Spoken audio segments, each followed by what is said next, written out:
Imagine being paid to slurp chocolate from a tap.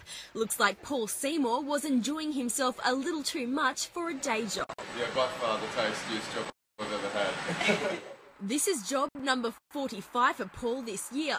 By the end of the year, he'll have worked in 52 different jobs. I've been a high school teacher, primary school teacher, worked at Richmond Football Club, worked for digital advertising agencies, this week here as an Oompaloompa, been a basketball coach. He's pretty much done it all. Paul heard about a man in America who did the same thing 5 years ago. He wrote a book about it, I read it, got inspired, and I was like, what am I doing with myself? Had a quarter-life crisis and decided this is what I want to do to figure out what life's all about for me and hopefully for others as well. Paul will spend this week packing boxes of licorice, applying the chocolate coating to almonds and learning how to use these big machines. Out of all the jobs he's worked in this year, Paul says this one is the most unique.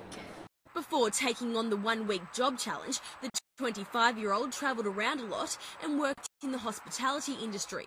Worked what I like to call a job, and I didn't really know why I was in it except for the fact that it gave me money to go and get drunk with my mates on the weekend, and eventually I realised that that's not the life that I can continue living and not the life I want to continue to live. Paul gives his weekly wages to charity. He couch surfs from town to town to keep his living costs down.